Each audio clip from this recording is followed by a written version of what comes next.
I've had this setup running now for over a year. It's been, yeah, over a year since I set this up in this way with this scape. And yeah, it's been actually about a year and 5 months since I got this tank for the first time. So I quickly today wanted to share my thoughts about this tank. This is the Juwel Rio 450. You probably know because, well, you clicked on this video and you might be considering getting this tank, and I just want to share my honest opinions and thoughts on this tank. So we're going to start off actually by doing maintenance on this tank, because I think it's a nice way to show you what the tank is like and at the same time talk a little bit about it. First, I've just got these shots of these fish because it's so funny to see the fish doing their thing, and this is basically before the maintenance, and then I also have shots after the maintenance, and it's quite different to see them be, you know. Anyway, we started off with just putting this drainage thing in that I built myself.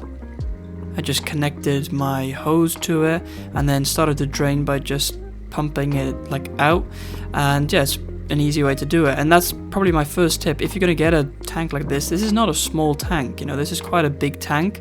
Make sure you've got a way of doing water changes and doing maintenance, because yeah, it's a lot of water. You need to take a lot of water out and also put a lot of water back in, you know. At least I think I usually do about 50% water change, which is at least about 200 liters, right? 200 to 250 liters. Anyway, I also go around with the sponge, of course, just cleaning the glass. And one thing is with these tanks, they tend to scratch quite easily. I don't know what it is, but sometimes I'll be just looking and all of a sudden there's a scratch on there, and I don't know how. But to be honest, once it's filled with water, you don't really see the scratches, so it's not too bad. Now, I got this tank second hand. I didn't buy this brand new, so it's already a couple of years old. I think it's doing well. Like, I don't have any issues with it. We're already filling back up because that's how quick I can do maintenance. But yeah, I really haven't had any issues with leakages or nothing with that, so that seemed all good. Now, I do have two big filters under this tank. I don't have the internal filter, and I would suggest to also get an external filter if you still have the internal filter. I have two of these. You can see these are the Eheims, and today I was going to clean just the big one. I usually alternate, like I'll clean one and then the next time I'll clean the other, but you can see it's quite disgusting, and that's why you do need a, you know, external filter, because the filters that, or like the internal filter that comes with it is not the best, I would say. It's alright, but you definitely want an external filter to go with it. Or in this case, I don't even have the internal filter at all. But you know, overall, the tank is pretty good. I do like it. It's a really got like a nice clean look with the black rim and everything. You can just see me here cleaning this filter out. It's quite satisfying cleaning filters out. It sounds quite weird, but it's quite cool to see, because you go from something very dirty to something that is quite clean, which is quite cool to see. But yeah, overall, you know, the tank is quite a nice tank, and for the price, I think it is worth it. There's definitely more expensive tanks out there on the market. I think the Juwel Rio 450 you can get for around about $1,000, $1,000 to $1,500. It depends on where you live, of course. Now, if you buy them second hand, you can get them much cheaper, which I would actually suggest doing that. Don't buy them brand new, but buy them second hand. Now, there's of course a risk here, and you never know if you're going to get a good deal. But I'm going to leave that up to you guys to decide. I'm not going to say do this or do that, because yeah, you guys will probably just complain and say, oh, it's not like that. Because I remember I used to do quite a few videos on my Juwel Rio 180. I don't have that anymore. That was the tank I had before this tank. And I was saying like about the price, and then people were complaining in the comments, oh, it's not that much, and it's more over here, and blah, blah, blah. So I'm not going to really say much about the price and things, because yeah, I don't know what it's like elsewhere in the world. You know, I live in the Netherlands, and I know what the price is here. But yeah, anyway, so I was just doing some more maintenance, you know, cutting some plants, because the plants grow like crazy. And that's definitely one thing, you know, if you're going to get it nice and fully planted, it can grow quite quickly, especially if you've got a good substrate system, which I do have here. If you want to see the setup of this tank, you can go watch that in the top right hand corner. I'll link it there.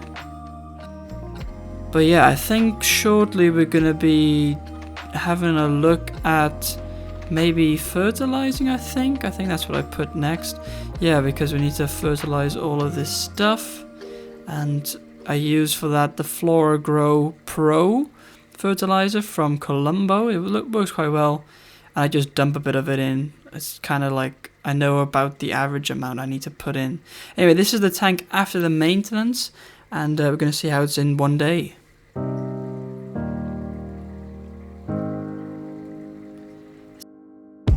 It's now the next day, and as you can see, the tank is looking amazing. You know, it's really great to see what a maintenance session can do to a tank. Like, the appearance is just so much nicer now. It's got more space for the fish to swim, because we do have these redback Manicaparu angelfish who are getting quite big. Also got these rainbow fish here, which get a decent size, but it's definitely a bit more open, which is good because the fish need space to swim. Now, here's the thing.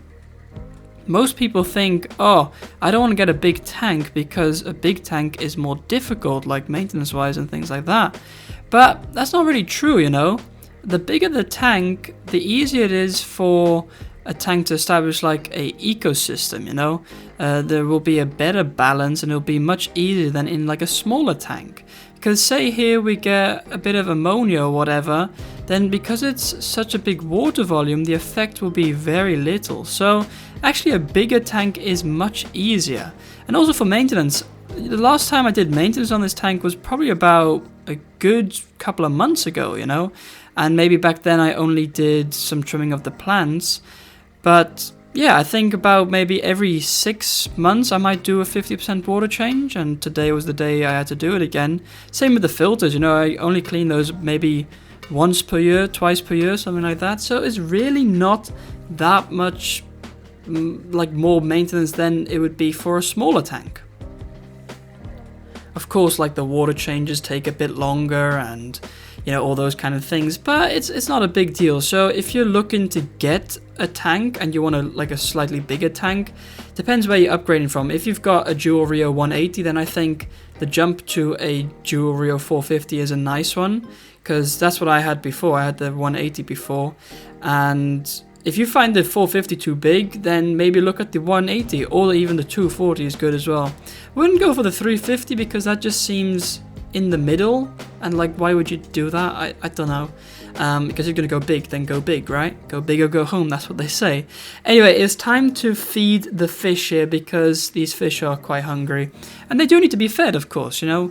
I want to get these growing. These angelfish need to get a little bit bigger, and yeah, we just feed some flake food here, and they absolutely love this stuff, you know. They go nuts for it. They'll just, yeah, have a nice little bite to eat. And I also feed sometimes like frozen food, things like that, but just for every day I feed flake food, and all the fish go nuts. You can see the rummy nose tetras, the neon tetras, we got the rainbow fish going, the gouramis even, of course the angelfish. We got cories on the bottom, which I do feed some sinking wafers as well. We even got different algae eaters. We've got the rainbow shark there, which is getting massive, and he's getting so fat and chunky. It's always so fun to see. But anyway, I think we're getting close to the end of this video. Hope you guys enjoyed. Don't forget to like, subscribe, of course. Also, watch one of these videos on screen next. Anyway, have a great rest of your day, and we'll see you guys next time.